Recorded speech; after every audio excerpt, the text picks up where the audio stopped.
Hello students, this is Sagarika Mahanti. Welcome to Business Studies classes. In previous classes, we discussed about the forms of organizations and that is related to sole proprietorship. Now in these classes, we discuss another new form of business organization that is Hindu Undivided Family Business. Let's discuss this family business. The Hindu Undivided Family Business is also known as HUF. And undivided is basically related to joint family. So, it is related to your joint family business. The meaning is basically, it refers to the forms of business organizations wherein the business is owned and carried on by the members of the Hindu undivided family. It is founded only in India and it is governed the provisions of Hindu law, and the Hindu law is governed under the Act, that is Hindu Successions Act 1956.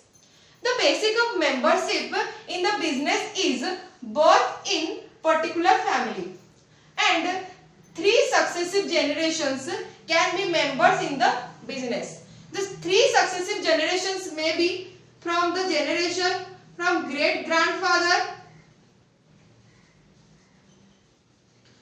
then grandfather generation,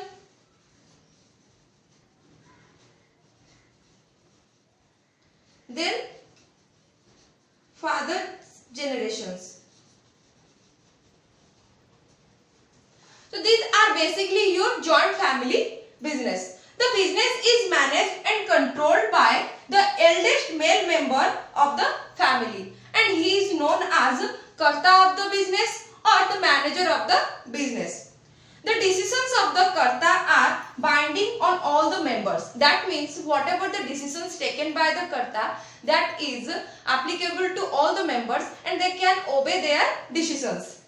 Next is all the members of the equal ownership right. That means over the property of an ancestors and they are known as co-partners. So in Hindu undivided family, the members are basically known as co-partners. That means they have equally right of the ownership of the property. So these are basically the meaning of your Hindu undivided family. If we have taken the example in this case, then the example may be Mahindra and Mahindra Limited or your Haldiram Private Limited, or we can say that Reliance Private Limited.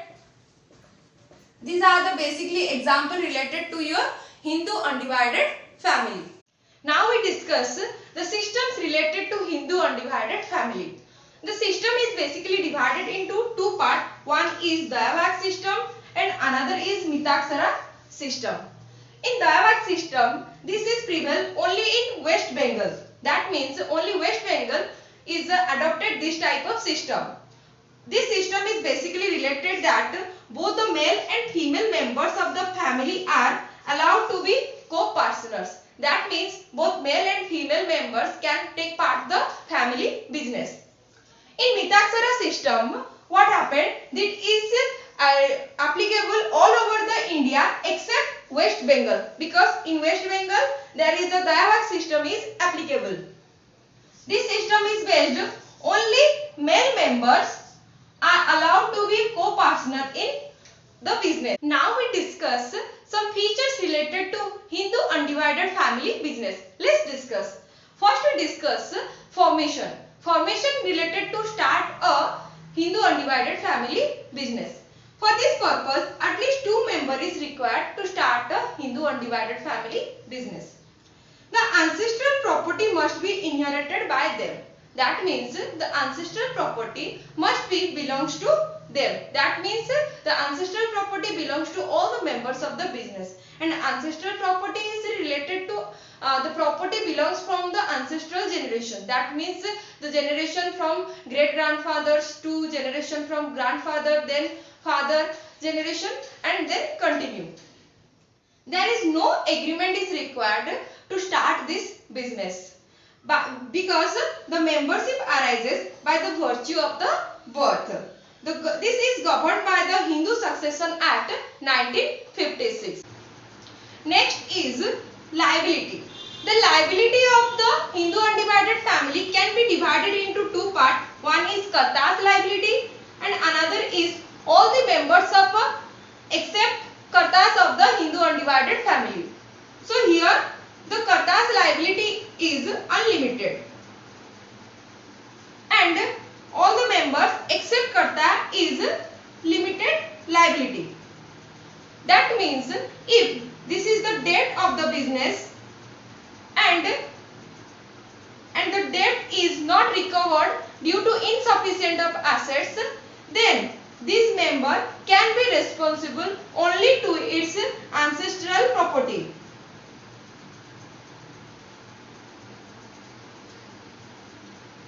And in this case, the Karta is liable to pay the debt on the basis of their ancestral property as well as its self-acquired property.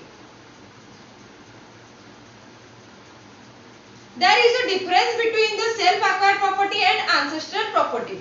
The ancestral property belongs from the ancestral generations. That means it is the generation from the great-grandfathers, then grandfathers, then fathers generations, and this is continuing. And this property is continuing, and this is belongs to all the members from the birth of any member. And self-acquired property is basically related to acquire some property from the personal sources. So here the Karta is only liable to pay its self-acquired property, and all the members are responsible to pay their debt through the ancestral property only. Next is control. As all the decisions are belongs to Karta, and Karta is the head of the family and he is the manager of the family, so all the decisions are taken by the Karta itself. And the authorized or manage of the business is also going to Karta, and the decisions are binding on all the members. That means whatever the taken by the decision by the Karta, that have to be obeyed by all other the members of the business. Next is continuity. Continuity means to running of the business. This business is not affected due to death of any members of the business. That means in the case of death of the Karta, the next elder male person of the family becomes the Karta, and the terminations must be through your mutual consents of the members. That means termination means you can close down the business with the consent of all the members of the business. And last is minor members. The minor members can be a member of the Hindu undivided family, because due to birth in the family he becomes the member of the business. So these are the basically related to the features of Hindu undivided family business. Now we discuss some merits related to Hindu undivided family business. Merits is also known as the advantages related to this business. Let's start. First is effective control. Effective control is basically related to control of the business, and we know that the control belongs to Karta of the family. We can say that there is a centralized management. Centralized management means the management is belong to center, and the center is operated by the Karta of the family. It helps in discipline management. As this is a centralized management, then this is helps in discipline in management. It avoids conflict among the members of the family, and no interference is in this taken any decisions regarding to the Kartas, and it leads to prompt and flexible decisions making. That is a quick decisions making, and because the decision is taken by one member of the family. Next is continued business existence. Continued business existence means running of the business, and the business is continue for the longer period because it enjoys the stability of existence. The death of the Karta will not affect, because if the Karta will dead, then the next eldest member will take up the position. Hence, the operations are not terminated and continue of the business is not threatened. That means the death of the Karta, the eldest member can be take the positions of the Karta. Next is limited liability members. We know that the liability is the case of the Karta is unlimited, and members except Karta is limited. That means it is limited to their family property, or we can say that is a ancestral property. Hence, the interest of all the members are protected. Unlimited liability of Karta raise the credit worthiness of the business. That means the unlimited liability that is liable to pay its self-acquired property to recover the debt of the business. And the last is increased loyalty and cooperations. The greater sense of loyalty towards the other, that is related to they are doing business equally and jointly. There is a direct relationship between their efforts and rewards. And Karta and all the members put their efforts in the increase the profit and goodwill of the business. So the members are doing their business with the full loyalty and cooperate to each other, and they put their efforts in a maximum possible extent to increase their profits and increase the reputations of the business. Now we discuss today's last topic, that is limitations of Hindu undivided family. And the limitation is also your disadvantages related to your Hindu undivided family. Let's discuss. First is limited resources. The resources in Hindu undivided family is limited.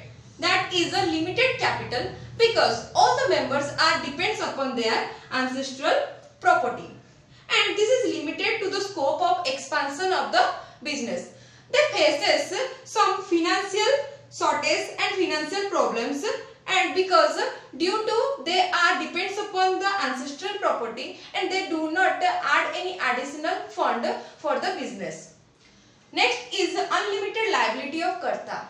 The limited liability of all the members are the merits of the Hindu undivided family, but unlimited liability of Karta is the disadvantages of Hindu undivided family, because the Karta is solely responsible for the decisions making and he is liable for the personal property is a hamper. If the asset is insufficient, then they can sold the personal property to repay the business debts. And next is dominance of Karta. As the decisions and control are belongs to Karta, so there is maybe a monopoly control, and the monopoly control is not acceptable by other members. It may causes conflict and may create any disturbance, which may leads to breakdown of the family units or maybe leads to close down the business. Next is limited managerial skills, and these are the basically related to Karta's managerial skill. The Karta may not be expert in all the activities of the business. His skill is limited and this is adversely affected the business decisions, and the results may be poor profit or losses of the business. So these are the basically limitations of a Hindu undivided family. But in present scenario is that the Hindu undivided family is declined due to diminishing the number of HUF in our country. So this is our class related to the Hindu undivided family. Thank you for watching.